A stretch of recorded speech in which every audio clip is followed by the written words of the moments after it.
Hello everyone, मैं doctor Swati Sharma English सूत्रा में आप सभी का स्वागत करती हूँ। और जैसा कि आपको पता है भैया, सोचते हैं हम क्या और हो जाता है क्या। आज है, क्या है आज, 26 इंडियन कॉन्स्टिट्यूशन डे। और आज के दिन जो है मैंने तो ये वीडियो पहले ही शूट करके रखा हुआ था, मगर हुआ ये कि भाई आपकी कंसिस्टेंसी टूटनी नहीं चाहिए। और हुआ क्या? हुआ ये कि आज भी रात के 10:15 बजे मैं आप लोगों के लिए ये वीडियो शूट कर रही हूँ। आपके दिमाग में ये आ सकता होगा कि इससे अच्छा तो भाई लाइव आ जाती, मगर मैं आपको एक बात बताऊं कि लाइव आके ना बंदा इतना अच्छे से इतना टाइम इतनी चीजें कवर नहीं करा सकता जितना जो है वो रिकॉर्डेड में कराता है। और मुझे पता है जो मेरे पास पढ़ने के लिए आ रहे हैं वो सीरियस लोग हैं। तो भाई अब बिना आपका टाइम वेस्ट करे और मेरा भी टाइम वेस्ट नहीं होना चाहिए, इसीलिए इस कंटिन्यूटी को ना तोड़ते हुए आर के नारायण जी, आज है डे सेकंड। और आज मैं आपको आर के नारायण, जो मैंने पहले भी पढ़ा रही थी, अब पता नहीं उसमें मैं पढ़ा क्या रही थी, पे कर रही थी, लेकिन आवाज तो आ नहीं रही थी। तो आर के नारायण जी को अब मैं आप लोगों को, are K Narayan ji, day second है, बिना कोई टाइम वेस्ट करे आर के नारायण जी के बारे में मैं आप लोगों को बताऊंगी। और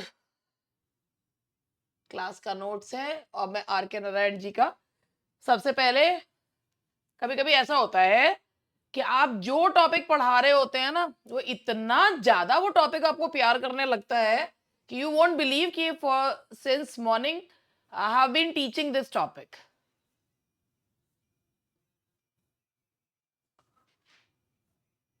ठीक, चलिए मैं आप लोगों को यहां से बताना चाहूंगी। सबसे पहले आर के नारायण जी के बारे में जानिए। आर के नारायण ये वो शख्स थे, the person who presented the middle class of India. He is the man who gave us a locale, that is Malgudi. Malgudi उनके द्वारा बनाया हुआ वो संसार है, वो एक छोटा सा एरिया, बट ये वो जगह है जो माइक्रोज्म ऑफ सोसाइटी है। माइक्रोज्म ऑफ सोसाइटी का आप मतलब समझते हैं ना? माइक्रोज्म ऑफ सोसाइटी है कि ये वो जगह है कि जो हम इससे रिलेट कर पाते हैं। तो आर के नारायण जी एक, सबसे पहली बात, एक ट्रिनिटी है। In their is a Trinity of, Trinity का मतलब ही होता है थ्री जो है। तो इंडियन इंग्लिश फिक्शन की ट्रिनिटी है, and that is R K Narayan, Mulk Raj Anand and Raja Rao. Are K Narayan is a regional novelist and he presented middle class people. Another one, Mulkraj Anand, the champion of the downtrodden. Third one, Raja Rao. He presented philosophical things. All the three writers, they have their own genres in which they wrote. लेकिन जो middle class की नब्ज पकड़ी, वो किन्होंने पकड़ी? किन्होंने पकड़ी? Are K Narayan ने। अब तुम सोच रहे होगे भाई, देखो बात ये है कि अगर जब तक आपकी क्लास में ना वो रील ना हो तो स्टूडेंट्स कनेक्ट हो ही नहीं सकते। तो ऐसा नहीं है चलिए आज हम आर के नारायण जी का पढ़ेंगे, सब रात के 10-20 हो रहे हैं, मैं थक गई हूँ। तो भैया मैं थक गई हूँ तो क्या हो गया? जो मुझसे पढ़ने के लिए आ रहे हैं उनके अंदर तो वही जील है ना, तो वो जील तो दिखाना पड़ेगा ना। तो इसीलिए सबसे पहली बात कि आर के नारायण जी ने middle class life, small town realities, gentle comedies, tragedies और जो है humour and deep human insight जो है दिखाई है। अब अगर हम बात करते हैं तो उनके जो सबसे पहले हम वर्क के बारे में बात करेंगे। सबसे पहले हम जो बात करेंगे आर के नारायण जी के, उनके बारे में कुछ और बताती हूँ। अब अच्छा हुआ ना कि ये भी है कि मुझे और चीजें बताने का मौका जो है वो मिल गया।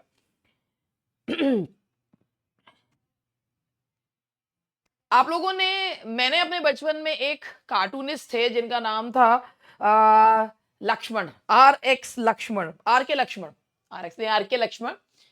और वो इनके आर के नारायण जी के छोटे भाई थे। और he is best known for his works that are set in the fictional town name Malgudi. आपको पता है मालगुडी को बनाने की भी कहानी जो है वो बहुत ही खूबसूरत कहानी है।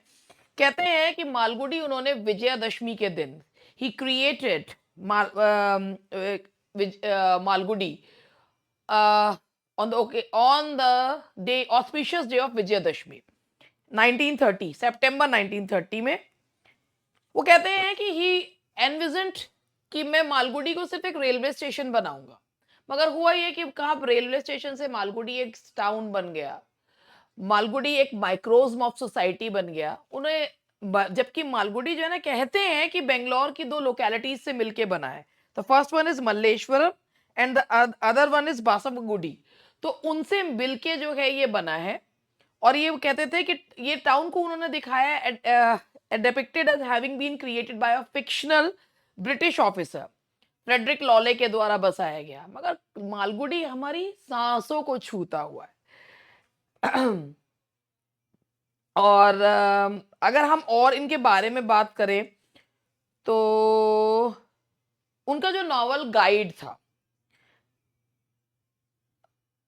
आप लोगों ने सभी ने गाइड के बारे में आपको पता होगा कि एक मूवी इस पे बनी है गाइड पे जिसमें देवानंद जी ने काम किया, but he was not very happy with that movie. उनको लगता था इसके साथ जस्टिस जो है वो नहीं किया गया है।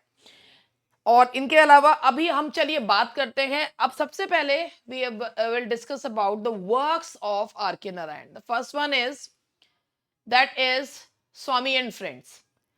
स्वामी एंड फ्रेंड्स जो है ये एक, इसके बारे में मैं आपको बताऊं कि ये एक बिल्डिंग्स रोमन नॉवल है। स्वामी एंड फ्रेंड्स जो है, हम अगर बात करते हैं स्वामी एंड फ्रेंड्स की, तो स्वामी एंड फ्रेंड्स जो है वो इनका जो नॉवल है जो 1935 में आया था। स्वामी एंड फ्रेंड्स पहला नॉवल है इनका, दैट केम इन 1935। इसमें जो कैरेक्टर्स है, सबसे पहले जो शुरुआत होती है वो 10 साल के लड़का है जिसका नाम है स्वामी।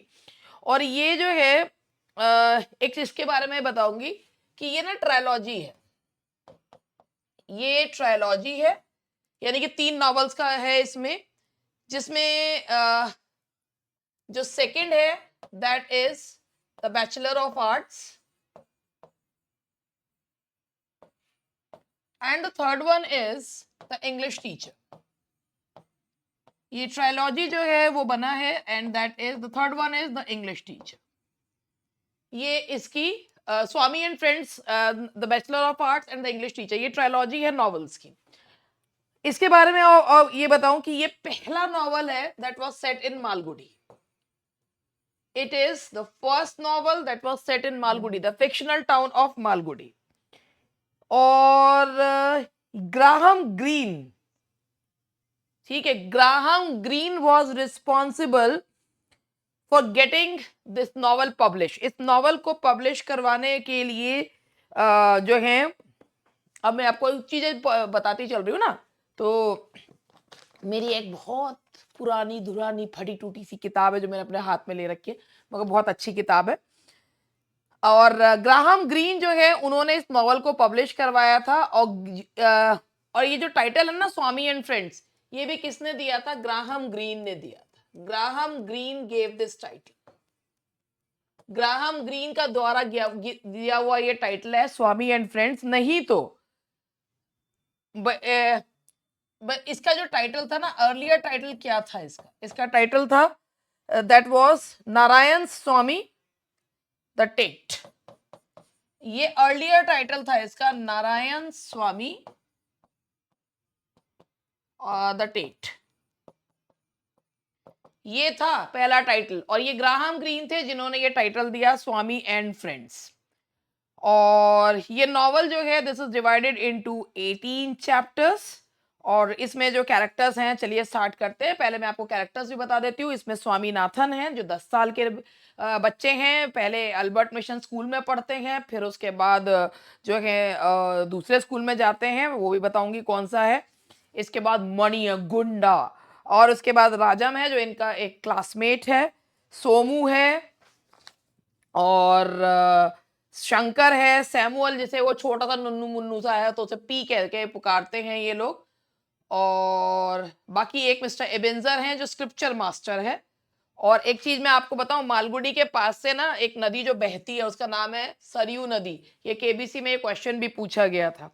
तो चलिए मैं आप लोगों को थोड़ी सी कहानी जो है इसके बारे में सुना देती हूँ कि स्वामी एंड फ्रेंड्स की कहानी है क्या। शॉर्ट में कहानी जो है मैं आपको बता देती हूँ। जिससे कि आपको जो है कोई दिक्कत ना हो उसने समझने में। वैसे तो आप लोगों को बहुत सारी चीज़ें पता ही हैं मगर फिर भी।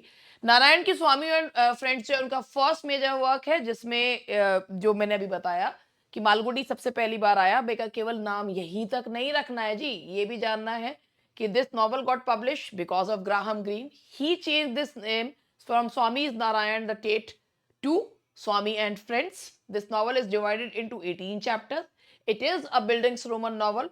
Bildungsroman novel means the novel of a coming of age novel और the novel of growth years.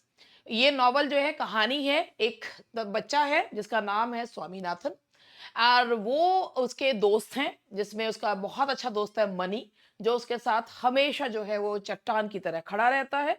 एक उसके जिंदगी में और भी उसके दोस्त हैं जैसे शंकर है, पी है और कौन है शंकर है, पी है और एक क्लास का मॉनिटर भी है सोमू। और वो राजम के आने से चीज़ें थोड़ी-सी जो है वो अलग होती हैं कि जब राजम एक सुपरिटेंडेंट ऑफ पुलिस का बेटा है और लेकिन राजम के साथ इनकी बहुत अच्छी दोस्ती हो जाती है। All of them became friends. लेकिन होता क्या है कि अल्बर्ट मिशन स्कूल में अल्बर्ट मिशन स्कूल में स्वामी एडजस्ट नहीं कर पा रहा है क्योंकि उसके अपनी स्क्रिप्चर टीचर के साथ लड़ाई हो जाती है।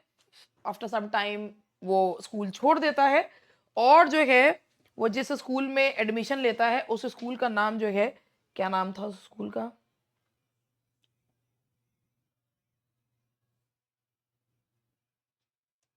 इस स्कूल का नाम मैं भूल गई हूँ। बोर्ड स्कूल था, board school, if I am not wrong, board school था इसका। अभी मैं देख ही लेती हूँ ना, फिर मैं बीच बीच में भूल जाती हूँ मैं।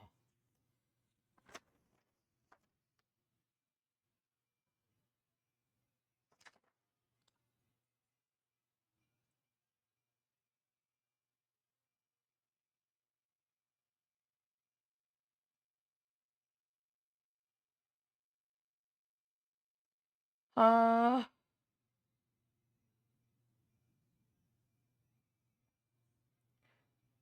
हाँ जी, बोर्ड स्कूल है, सही था कि बोर्ड स्कूल था। और वो उसके बाद बोर्ड स्कूल में चले जाता है स्वामी अपने और उसके बाद वो Swami and his friend Rajam makes a cricket club that is MCC and Rajam उसको कहता है कि तुम बहुत अच्छे क्रिकेट खेलते हो तो तुम प्रैक्टिस करो, मगर उसको पता लगता है कि he is unable to practise while studying at board school. वो पूरी कोशिश करता है कि किसी तरीके से वो बोर्ड स्कूल से निकल के ड्रिल को मिस करके किसी भी तरीके से क्रिकेट की प्रैक्टिस कर ले, मगर ऐसा नहीं हो पाता। एक दिन वो एक डॉक्टर से कहता है कि आप ना मुझे लिख कर दे दो कि मैं जो है फिट नहीं हूँ और हेडमास्टर से आप बात कर लो कि मैं ड्रिल में ना जाऊँ, मैं अपनी क्रिकेट प्रैक्टिस में चला जाऊँ। मगर ऐसा होता नहीं है। वो डॉक्टर कहता है हाँ हाँ मैं हेडमास्टर से कह दूंगा, तुम अपना क्रिकेट की प्रैक्टिस कर लो। पता चलता है कि वो क्रिकेट की प्रैक्टिस करता रहता है जो है स्वामी। और वो डॉक्टर साहब बोलते ही नहीं है। तो फिर उसके बाद क्या होता है कि स्वामी को जब अपने स्कूल जाता है तो वो उसके मास्टर साहब उसको मारने के लिए केन उठाते हैं तो वो केन विंडो से फेंक देता है। और केन विंडो से फेंकने के बाद उसको डर लगता है कि उसके फादर उसको कहीं कुछ बोले ना, तो वो भाग जाता है। पहला ख्याल क्या आता है, माँ बाप की डांट से बचने के लिए भाग जाओ। तो उसका फ्रेंड राजम के पास वो जाता है, कहता है भाग जाऊं, तो वो कहता है एक काम करो, पहले मैच खेल लो। मैच खेलने के बाद ना तुम जो है फिर उसके बाद तुम भाग जाना घर से। अब वो जा रहा होता है तो उसके फादर वगैरह सब उस वो हर घंटों से गायब है, तो उसके फादर उसको ढूँढने के लिए जाते हैं। सरयू नदी के पास भी के चले जाते हैं कि कहीं डूब तो नहीं गया हमारा लड़का। लेकिन पता चलता है कि वो जब अपने घर वापस लौट के आ रहा था, सोच रहा होता है इतनी छोटी-सी बात के लिए क्या घर छोड़ के भागूँ? मगर फिर कहते हैं ना कि चीज़ें चेंज हो जाती हैं। अब वो जो है अपने घर की तरफ जा रहा है और जो है उसका वो रास्ता भूल जाता है, बेहोश हो जाता है। अगले दिन एक फॉरेस्ट ऑफिसर उसके फादर को के पास उसको पहुँचा देते हैं। लेकिन राजम उससे बहुत नाराज़ है। अब पता चलता है कि राजम जो है उसके फ़ादर का ट्रांसफ़र हो गया है, राजम छ जा रहा है मालगुडी छोड़ के। तो वो स्वामी अपने फ्रेंड्स के साथ राजम को लास्ट बार मिलने के लिए आता है। एक उसको जो एक पार्टिंग गिफ्ट देता है वो, that is a book of fairy tales. लेकिन राजा मुझसे बात नहीं करता। तो मणि उसको कहता है कोई बात नहीं, तुम्हारा पता उसके पास है, वो कभी ना कभी लिखेगा।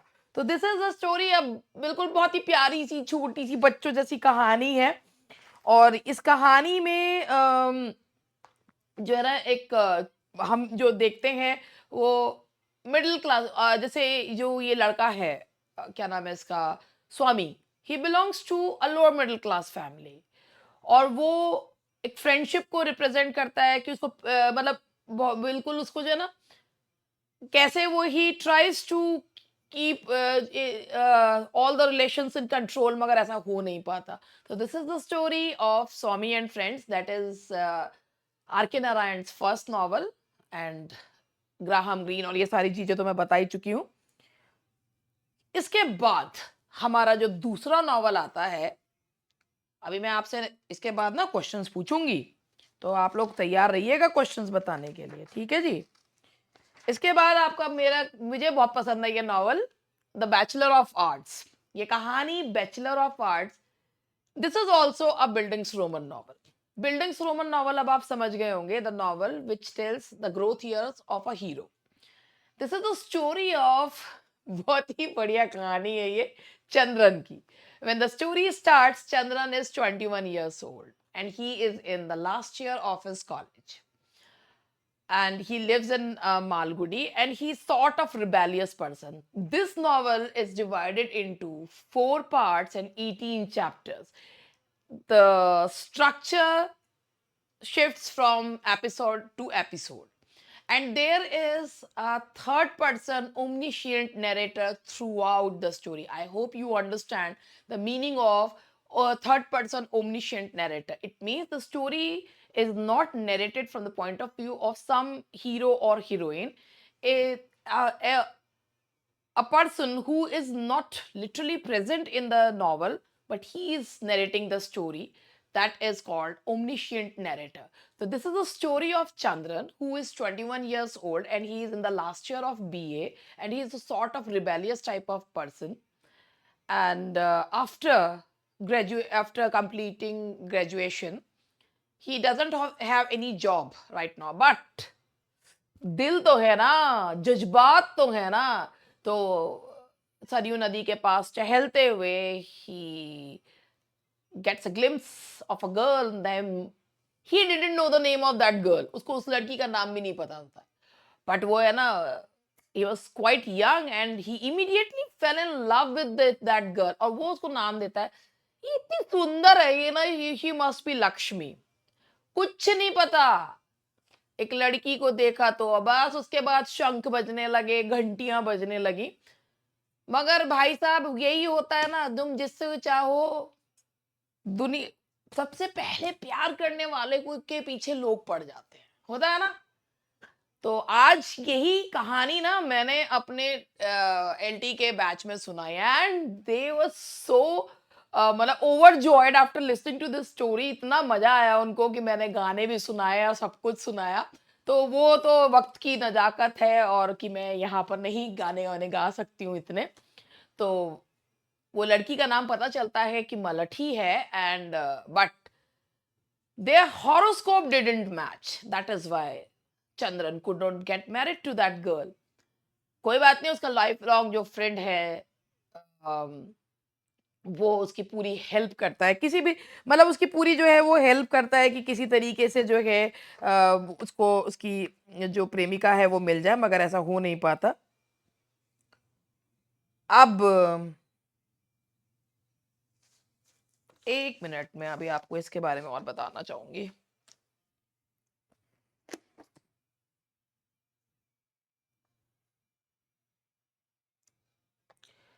नाउ इसी स्टोरी में चंद्रन जो है वो मलठी से शादी नहीं कर पाता क्योंकि उनकी हॉरोस्कोप्स नहीं मिलती। तो देयर इज अ मतलब फेट वर्सेस फ्री विल की थीम है इसके अंदर। और उसके बाद होता यही है कि उसके फादर कहते हैं तुम यहाँ से चले जाओ अपने अंकल के पास मद्रास। वो जा वहाँ मद्रास नहीं जाता है।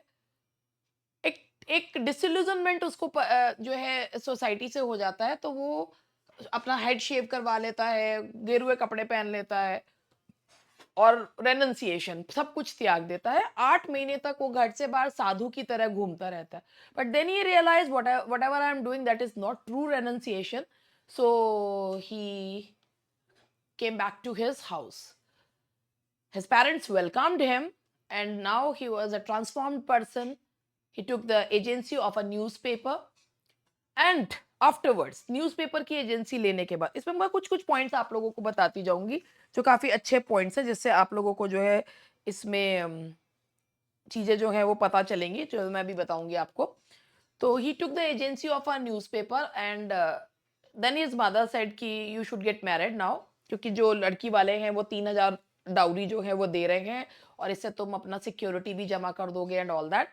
तो वो पहले तो कहता है नहीं नहीं मैं शादी नहीं करूंगा, मगर जैसे ही वो उस लड़की को देखने के लिए जाता है, जो लड़की है उसका नाम है सुशीला, दैट इज सुशीला। उसने नीले रंग की साड़ी पहनी है, वीणा बजा रही है, and he immediately fail in love with that girl. उसके बाद 10 दिन के अंदर शादी भी हो जाती है। शादी के कुछ समय तक उन्हें अलग रहना पड़ता है, तो वो बीच में लेटर्स लिखते हैं। एक दिन 1 हफ्ते तक लेटर नहीं आता है, तो वो अपनी पत्नी को देखने के पहुंच जाता है, बीमार तो नहीं है। साइकिल पे बैठ के देखने पहुंच जाता है। तो ये जो कहानी है ये भी बिल्डिंग्सरोमन है, कि ये ग्रोथ ईयर्स की कहानी जो है वो दिखाई गई है। जस्ट गिव मी 2 मिनट्स, मैं आपको चीजें बताती हूँ, और इसके बाद मैं आपको क्वेश्चंस जो हैं वो आप लोगों से पूछ लूंगी। तो भाई मैं जो है 2-3 क्वेश्चन, मतलब जो मुझे पॉइंट्स बताने हैं, ठीक है। आई होप कि आप लोग जो हैं मेरे साथ, आप लोग भी मतलब मैं क्या कहूँ, मेरे को बहुत अजीब बुरा लग रहा है। ये होता है फेट वर्सेस फ्री विल। हमने इतनी अच्छी सी चीजें करी और हो गया काम ये। देखो, चंद्रन का जो फ्रेंड है ना, जो पोएट है, जो उसकी बहुत हेल्प करता है मलठी को का नाम पता ढूंढ के लाने में, दैट इज मोहन। सरयू नदी मैंने आपको बता ही दिया, मालगुडी के आसपास जो है, मालगुडी में जो नदी बहती है दैट इज सरयू। उसके बाद ये जो बच्चे हैं स्कूल में जिसका मजाक उड़ाते हैं, असिस्टेंट प्रोफेसर ऑफ इंग्लिश हैं, जो जिनका नाम मिस्टर गणपति है, और गणपति शास्त्रीगल तो मैच मेकर है। एक टीचर हैं जिनका नाम है, असिस्टेंट प्रोफेसर हैं वो, जिनका ये मजाक बनाते रहते हैं। क्यों होता है ऐसा कि एक ऐसे टीचर्स का मजाक उड़ाते रहते हैं? मिस्टर गजपति, मिस्टर गजपति हैं, उन्हें सब जो है एलिफेंट मैन कहते हैं।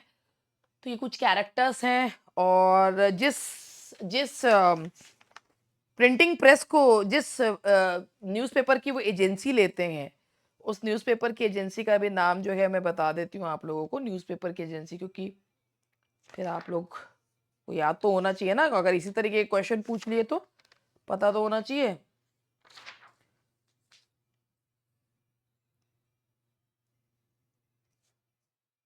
कुछ चीजें मुझे याद रहती हैं, कुछ मैं भूल जाती हूँ, क्योंकि पेपर मुझे तो देना नहीं है, इसलिए मैं भूल जाती हूँ।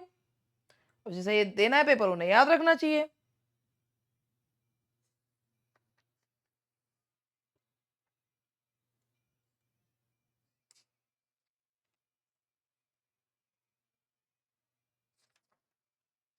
अरे ऐसा क्यों होता है कि जब हम कोई चीज ढूंढते हैं तो वो हमें मिलती नहीं है? मुझे ये बताना है आप लोगों को कि what is the name of the paper, और मुझे पता है कि जो मेरे स्टूडेंट्स देख रहे होंगे फटाक से बता देंगे, मगर वो तब मैं देख नहीं रही होंगी।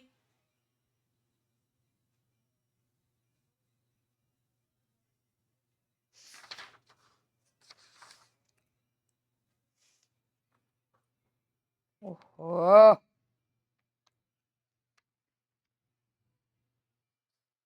हाँ, डेली मैसेंजर। चंद्रन जिस न्यूज़पेपर की एजेंसी लेते हैं उसका नाम है द डेली मैसेंजर। और बाकी तो मैंने आपको बता ही दिया है कि क्या था। इसके बाद बैचलर ऑफ आर्ट्स हो गया, मैंने आपको बताया बैचलर ऑफ आर्ट्स में मैंने आपको बताया 4 पार्ट्स, 18 नॉवल, 18 चैप्टर्स में डिवाइडेड है, बिल्डिंग्स रोमन नॉवल है। और ये जो है, बाकी तो इसका हो ही गया। इसके बाद यहां तक ये हो गया नॉवल का। अब मैं आपको बताऊंगी कौन सा नॉवल है बैचलर ऑफ आर्ट्स के बाद, that is dark room. Dark room के बारे में मैं आप लोगों को बताऊंगी। डार्क रूम, अंधेरा कमरा। डार्क रूम 1938 का नॉवल है। It deals with domestic operation and patriarchy. This is a sort of this is a somewhat different type of novel. ये थोड़ा अलग तरीके का नॉवल है, क्यों है इसके बारे में, ये उनका तीसरा नॉवल है। और ये बहुत बड़ी बात बताई मैंने कि ये उनका तीसरा नॉवल है, और ये जो नॉवल है ये पब्लिश हुआ था 1938 में ग्रेट ब्रिटेन में। लेकिन इंडिया में इसका पहला एडिशन आया था 1956 में, ये याद रखिएगा। It got published in Britain in 1938, but in India its edition came in 1956. इसका सेंट्रल कैरेक्टर जो है वो सावित्री है, अपने नाम के अनुसार ही सीधी सादी बेचारी बहुत ही अच्छी सी जो है महिला है। She is a submissive housewife who is married to Mr. Ramani, और जो इंग्लैंडिया इंश्योरेंस कंपनी के में काम करते हैं, और वो बहुत she is excessively tortured bye her husband. वो उसका जितनी वो सबमिसिव है उसका हस्बैंड उतना ही अब्यूजिव है। एंड उसके हस्बैंड का किसी शांताबाई नाम की महिला के साथ अफेयर भी है, और जब उसके हस्बैंड का ट्रीटमेंट उसके साथ बिल्कुल अनबियरेबल हो जाता है, when she was unable to bear the torture of her husband, she left her house. और रमानी का जो अफेयर है वो शांताबाई के साथ है। सावित्री अपना घर तो छोड़ के चली जाती है, and she tries to commit suicide, but Hari the blacksmith saves her. Hari जो है वो उसको बचा लेता है, और persuaded by Hari's wife Poni, she goes to her place for independent living. लेकिन because she realises that if a woman is not independent financially, there is no place for her. Whether the husband is abusive or not, she has to bear all the pangs of life because she is dependent on that creature. तो ये जो है, हालांकि इस novel को critics ने एक अच्छी रेटिंग जो है वो नहीं दी है। So this is a major thematic shift in the Dark Room, because here he moved from simple life of Malgudi to complex men-women relationship that you can very well see in this novel. Now let's talk about his most autobiographical novel, and that is The English Teacher, जो मैं अभी आपको बता दें, trilogy है। स्वामी and friends, उसके बाद bachelor of arts and the English teacher. तो चलिए, इंग्लिश टीचर 1945 का नॉवल है। It is a story about a teacher, a college teacher whose name is Krishna. This is the most autobiographical novel because इस novel में उन्होंने ना अपनी पत्नी की मृत्यु के बाद का जो वो दर्द था वो जो है उन्होंने लिखा है। This novel is dedicated to Narayan's wife Rajam. He recalls his wife's death in this novel. It is sort of autobiographical. ये कहानी जो है, एक पहले इसको बता देती हूँ। ये कहानी कृष्णा नाम के एक टीचर की है, जो कि इंग्लिश के टीचर हैं, और कैसे वो how he gets inner peace and self improvement. अब इसमें भी फिर से सुशीला है, एक जो टीचर हैं, कृष्णा की पत्नी का नाम है सुशीला, और वो उसको एक फ्ली जो है काटने से उसको टाइफाइड हो जाता है। उसके बाद वो कुछ दिन बाद वो मर जाती है। Krishna's wife died after a few days because of typhoid. Krishna और उनकी वाइफ सुशीला की एक बेटी है जिसका नाम है लीला, और कृष्णा जो है वो ना लोटस पोंड के आसपास जो है वो घूमते रहते हैं, और उनको वहां पे एक सन्यासी मिलता है जो कहते हैं कि I can communicate with spirits. तो through him he is able to communicate with his deceased wife and regains his interest in life. So this novel is quite autobiographical because in it he recalls his wife. He actually never in his life was he able to forget his wife. वो कभी भूल ही नहीं पाए, इतना प्यार करते थे वो अपनी पत्नी से, तो अपनी पत्नी को उन्होंने इसमें जो है वो याद किया है। चलिए, अब हमारी जो नेक्स्ट है मिस्टर संपत, ये थोड़ा सा अलग है। ये सटायर और सोशल कमेंट्री दोनों है। मालगुडी के प्रिंटिंग प्रेस के क्योटिक वर्ल्ड को बताती हुई ये कहानी है। एक मिनट में माइक चेक कर लूं भाई, अभी तो है इसमें। तो मिस्टर संपत की कहानी मैं आप लोगों को बताऊंगी। देखो भाई, सारी कहानी मेरी जबानी, और अगर आप लोगों को कहानी समझ में आ रही है और अगर आपको मेरी मेहनत दिख रही हो, मैं सबसे पहले आप लोगों से कहना चाहूंगी कि मैं यही चीज जो है वो लाइव में आके पढ़ा सकती थी, और शायद लाइव में आप लोगों को भी लगता कि हाँ भाई चलो, क्योंकि टाइम मेरा बिल्कुल भी लगता नहीं, मैं फटाक से आ जाती। लेकिन वही है कि टाइम जो है, टाइम इज मनी। तो बेसिकली मुझे लगता है कि लाइव में मैं क्वेश्चन से करा लूँ वो बेटर है। I will not be able to teach, क्योंकि जब मैं लाइव में अपनी पेड क्लासेस में पढ़ाती हूँ तो फ्री क्लासेस है। जब मैं पेड क्लासेस में पढ़ाती हूँ मैं उसमें भी चैट बंद रखती हूँ, और मैं यहाँ बिल्कुल ऐसे ही पढ़ा रही हूँ जैसे मैं पेड में पढ़ाती हूँ। जो मेरा स्टाइल रहता है वही है। हाँ, उसमें मेरा थोड़ा इंटरेक्शन बीच बीच में चलता रहता है, इसमें इतना इंटरेक्शन नहीं है। बट आपको क्या करना है, आपको पढ़ना है। खाना खा के फिर अब डकार भी आ रही है मुझे, बहुत देर हो गई है ना। मिस्टर संपत के बारे में मैं आपको बताऊं, it's a satirical novel set in Malgudi that revolves around the worlds of printing and film making. इसमें कहानी है एक मिस्टर श्रीनिवास की, जो कि एडिटर हैं द बैनर के। He is the editor of the banner. और एक मिस्टर संपत हैं जो एक इम्पल्सिव एंटरप्रेन्योर और एक प्रिंटर है।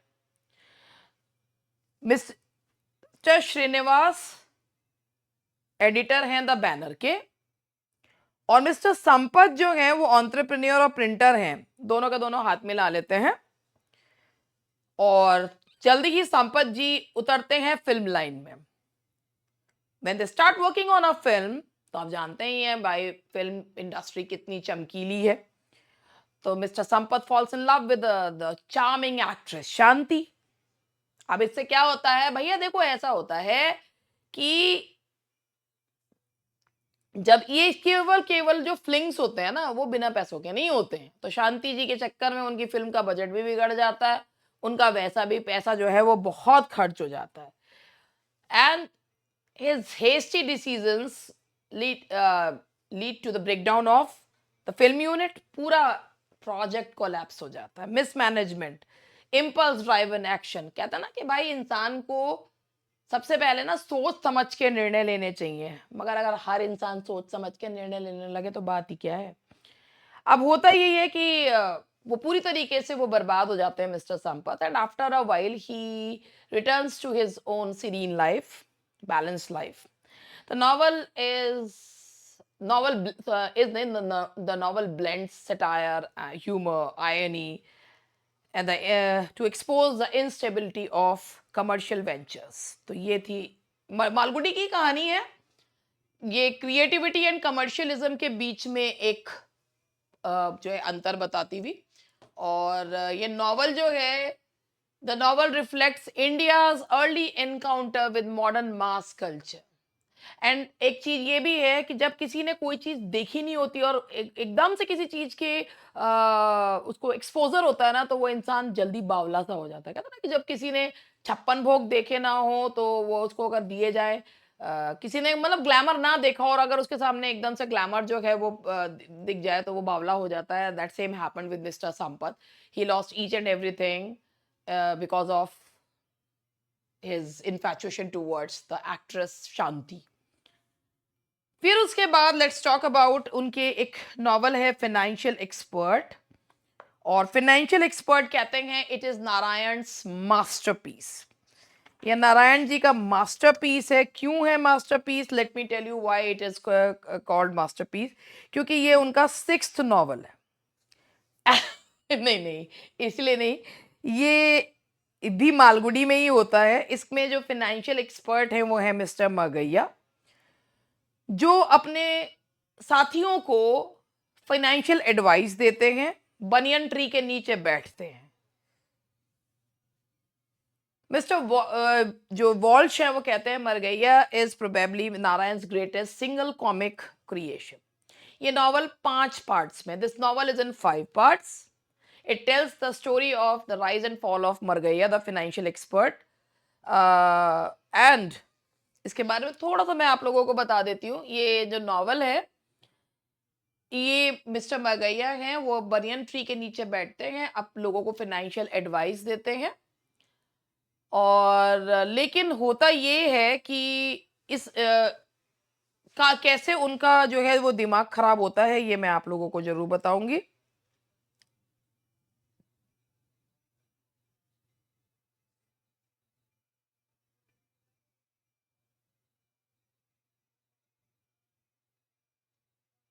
देखिए,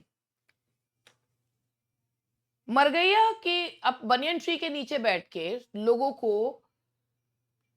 फाइनेंशियल एडवाइस देते हैं। एक दिन उनकी मुलाकात होती है डॉक्टर पाल से। जो डॉक्टर पाल उसे उनकी बरगैया की फाइनेंशियल एक्सपर्टीज को देख के उसे एक सलाह देते हैं कि क्यों ना तुम अपनी एक किताब जो है वो फाइनेंशियल एडवाइसेस पर एक किताब जो है वो फाइनेंशियल प्रॉस्पेरिटी पे एक किताब पब्लिश कराओ। और वो किताब पब्लिश होके वो एक बेस्ट सेलर बन जाती है, जिससे मरगैया को बहुत ज्यादा जो है वो बहुत ज्यादा उसको मतलब पैसा और प्रॉस्पर मतलब वेल्थ एंड सोशल प्रेस्टीज दोनों मिलती है। लेकिन एक तरफ मरगैया जहाँ अपना जो है वो उसके करियर में उठान आती है, दूसरी तरफ उसका जो फैमिली लाइफ है वो खत्म हो रही है। उसका बेटा बालू जो है वो गलत संगत में पड़ जाता है। मरगैया जब सोशल उस पे आगे बढ़ता है तो सबसे पहले जो उसका अपना रिलेशनशिप खराब होता है वो अपने ही मेंटोर डॉक्टर पाल के साथ खराब हो जाता है। इससे फाइनेंशियल कोलैप्स होता है। Ultimately Margayya loses everything and comes back again, कहाँ, वहीं sitting under the banyan tree and giving advice to others. ये नॉवल जो है वही पूरा सर्कुलर इसका जो इसका पूरा वो है कि ना कि जहाँ से शुरू करा और वहीं पर खत्म हुआ, तो ऐसे ही होता है कि मरगैया जो है वो वापस उसी स्पॉट पे आ जाते हैं जहाँ से उन्होंने स्टार्ट करा था। यानी कि कहाँ पे स्टार्ट करा था उन्होंने, बनियन ट्री के नीचे, और वहीं पर वो आ जाते हैं। और ये basically this novel gives a message that reckless desire for wealth leads to ruin। तो ये थी हमारी कहानी इनकी। उसके बाद अब मैं आप लोगों को बताना चाहूंगी कुछ वर्क्स जो है इनके, एक बहुत ही जो इनका जैसे कहाँ गया,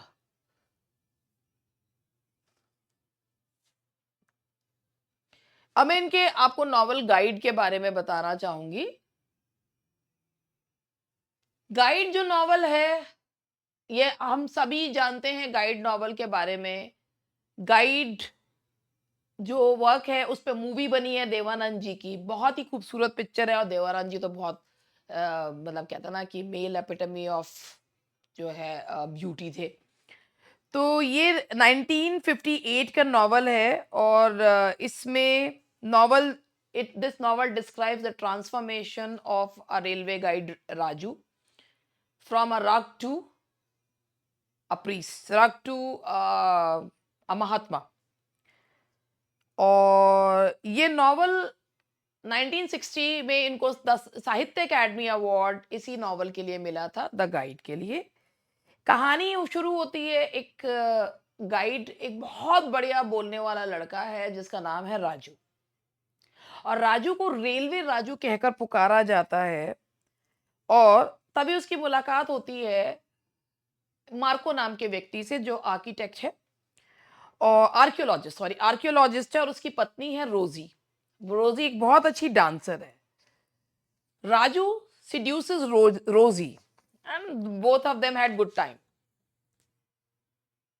जब मार्को को अफेयर के बारे में पता चलता है, he leaves Rosie and goes to Madras. सब कुछ बढ़िया चल रहा है, लेकिन राजू रोजी को हेल्प करता है उसके डांसिंग पैशन को निखारने में, उभारने में। मगर चीजें तब खराब होती हैं जब Raju forges the account of Rosie to obtain valuable jewelry lying with her husband। ये जब उसकी ज्वेलरी के लिए उसके फेक साइन करता है, उसके बाद इस अपराध के लिए रोजी उसको जेल पहुंचाती है। जेल से छूटने के बाद राजू एक डेजर्टेड टेम्पल में जो एक शरण लेता है, जो कि सरयू नदी के पास है। और जिस विलेज में वो शरण लेता है उसका नाम है मंगला। मंगला नाम का विलेज है। वो इतना खूबसूरत है वो देखने में, ऊपर से वो उसकी मतलब चेहरा पे जो है चमक है कि लोग उसे महात्मा कहने लगते हैं। छोटी-छोटी चीज़ों के लिए पूछने आते हैं and by the grace of God whatever he says सच हो जाता है। अब होता क्या है कि गाँव में सूखा पड़ा हुआ है and people pleads to him कि आप फास्ट रखें, आप एक होली स्पिरिट है, अगर आप फास्ट रखेंगे तो शायद बारिश जो है वो हो जाएगी। ही ऑब्जर्व्स 12 डे फास्ट, 12 दिन का फास्ट रखता है। And on the 12th day, he goes to riverside as part of his daily ritual. और वहां पर वो कहता है कि 12वें दिन ना बारिश होती है, वो विश्वास के साथ बारिश होती है। और वो गिर पड़ता है, ही कोलैप्स। वो नहीं पता बताया नॉवल में कि क्या वो जिंदा रहता है या नहीं, but the novel novel ends on a note of ambiguity. ये नॉवल से उनको साहित्य अकेडमी अवार्ड मिला था, but with the picturisation of this novel he was not at all happy. वो बिल्कुल भी खुश नहीं थे। अब आज की कहानी अपन जो स्टार्ट करेंगे, मैन ईटर ऑफ मालगुडी पे समाप्त करेंगे। बाकी के तो बहुत सारी चीजें आप लोग अपने आप भी कर सकते हो। मैन ईटर ऑफ मालगुडी 1961 का नॉवल है। ये एक एलिगरी है, याद रखिएगा, this novel is an allegory. ये एक इंडियन प्रिंटर है जिनका नाम है नटराज। और इसमें मैन ईटर कोई टाइगर नहीं है, बल्कि एक टेक्सीडर्मिस्ट है। वो होता है ना जानवरों की खाल में भूसा भरने वाला। हर एक किसी ने बचपन में एक बात जरूर सुन रखी होगी कि तुम्हारी खाल में भूसा भर देंगे। हाय राम, कितना डरावना। आजकल के बच्चों से तो कहा भी नहीं जा सकता। तो इसमें एक इंडियन प्रिंटर है Nataraj. Vasu is the man eater of Malgudi, यानी कि वो एक एलिगोरिकली एक राक्षस के तौर पे दिखाए गए हैं।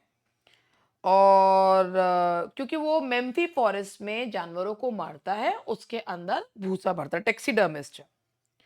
कहानी सुनाई गई है, ओमनीशिएंट नरेटर ने कहानी जो है वो नटराज के द्वारा सुनाई गई है। और इसमें नटराज, वासु और एक और इसमें कैरेक्टर है कुमार, जो कि एक एलिफेंट है, बहुत ही सीधा साधा था। और अब मैं इसके बारे में पहले थोड़ा सा कहानी के बारे में बता के फिर आप इस पे खत्म करूंगी।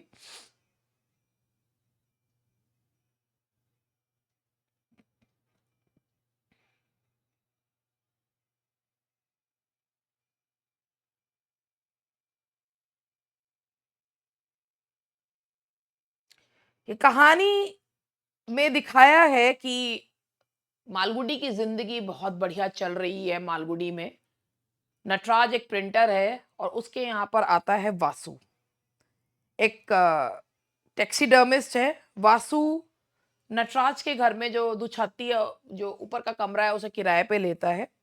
और धीरे धीरे वो नेबर लोगों को डराने लगता है। एक तरीके से उसको राक्षस के रूप में दिखाया, एलिगोरिकली उसे राक्षस के रूप में दिखाया है। और वो लोगों को डरा के धमका के बहुत ज्यादा उनको जो है डरा के रखता है। तभी भी लोग उसको बर्दाश्त कर रहे हैं। लेकिन एक दिन जब वो इंटेंशन होता है, कुमार जो कि एलिफेंट है, बहुत सीधा साधा सा एलिफेंट है, उसे मारने की इच्छा वो जताता है, तब ये पता चलता है कितना एरोगेंट और क्रूएल है वो। नटराज और गांव के लोग उसे रोकने का प्रयास करते हैं, लेकिन एक दिन वासु जो है वो मरा हुआ पाया जाता है। तो एम्बिगियस है, मगर पता चलता है कि वो मच्छर को मारने के लिए उसने हथौड़ा अपने सिर पे ही मार लिया और वो मर गया। तो एक इसमें ना एक जिसे कहना चाहिए एक पोएटिक जस्टिस है कि जैसे वो भस्मासुर का था ना, कि नाचते नाचते अपनी खोपड़ी पे हाथ रख लिया और भस्म हो गया। इन द सेम वे ये एक सिंबॉलिक डिफीट दिखाई है कि जो बहुत ज्यादा एरोगेंट होते हैं, बहुत इविल होते हैं, वो अपने ही कंसीटेड बिहेवियर की वजह से उनका डाउनफॉल होता है। तो the novel ends with the restoration of peace in Malgudi. So this is The Man Eater of Malgudi. This is an allegorical novel in which every character represents some virtue or vice. The man eater is Vasu. He is presented here as a demon, and his fall takes place because of his conceited behavior. Narayan's most symbolic work, Nataraj, Vasu, ये सारी चीजें जो हैं उसमें बताई हैं. तो ये था आपका आज का इसमें जो मैंने एक सेशन आप लोगों के लिए बनाया है, और इसमें थोड़े से क्वेश्चंस हैं. Let me see those questions as well, कि अगर मैं आपको क्वेश्चंस करा दूं तो आपको भी लगेगा अरे वाह मजा आ गया, मैडम ने हमें क्वेश्चंस भी करा दिए हैं. तो बस मुझे थोड़ा सा समय दीजिए, मैं आपको क्वेश्चंस भी करा देती हूँ.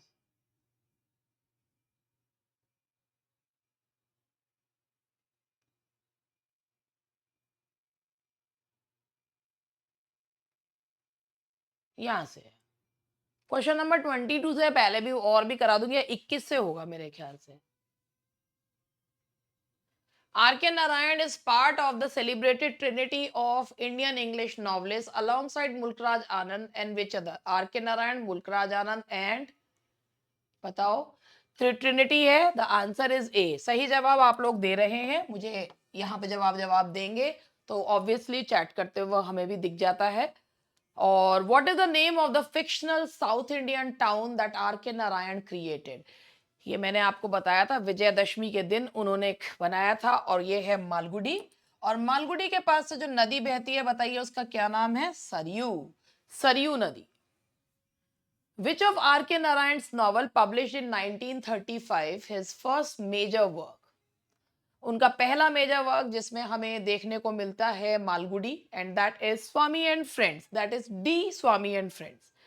The novel the bachelor of arts features which protagonist who undergoes emotional growth? 4 phases 18 chapter, and that is bachelor of arts के प्रोटैगनिस्ट का नाम क्या है? क्या है नाम? बिल्कुल सही, दैट इज चंद्रन. चंद्रन है. फिर माइक चेक कर लूं, पता चला क्वेश्चन पूछते हुए आवाज चली गई. That is B Chandran. What is the primary focus that sets R.K. Narayan apart from his contemporaries like Mulkraj Anand and Raja Rao according to the sources? An experimental style, a focus on epic mythological retelling, his role as the chronicler of middle class. जब भी R.K. Narayan ji का नाम आए, middle class life, he did not portray lower class, never did he portray the upper class, he portrayed the biggest section of society, the middle class. So, इनका role as a chronicler of middle class life, that is C. Which of Narayan's novels, notable for its somber tone and critical posture towards gender inequality, deals with domestic operation through the protagonist Savitri? Savitri कौन से novel में उनके एक बहुत ही ज्यादा, जिसे उसके husband Ramani बहुत दबाता है, and that is B, The Dark Room. B, The Dark Room. Which novel described the most autobiographical of Narayan's works? Krishna और उनकी पत्नी है, बेटी लीला है, वाइफ सुशीला है. That is The English Teacher. ये मैंने आपको बताया था, ट्रायलॉजी थी. Swami and friends, bachelor of arts, and the English teacher. The English teacher.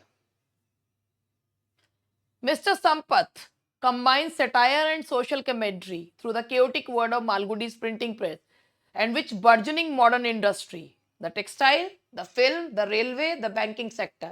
The film industry. बर्बाद हो जाते हैं mister Sampat ji. The financial expert follows the rise ambition of which financial manipulator? The financial expert is the story of Mr. मरगैया, जो book लिखते हैं financial, उस पे ही financial prosperity पे, और फिर उसके बाद बनियन ट्री के नीचे ही आ जाते हैं. The financial expert has often been compared to satirical treatment of social aspiration found in the work of which English novelist? Hardy, Austen, Charles Dickens या George Eliot? Charles Dickens. The answer is C, Charles Dickens. तो भैया पढ़ाने के साथ 10 question भी कर दिए. गलती की सजा मैंने ही भुगती है, और आप लोग भी भुगतेंगे कि ज्यादा पढ़ना पड़ेगा. तो that's all for today and good night. Bye bye.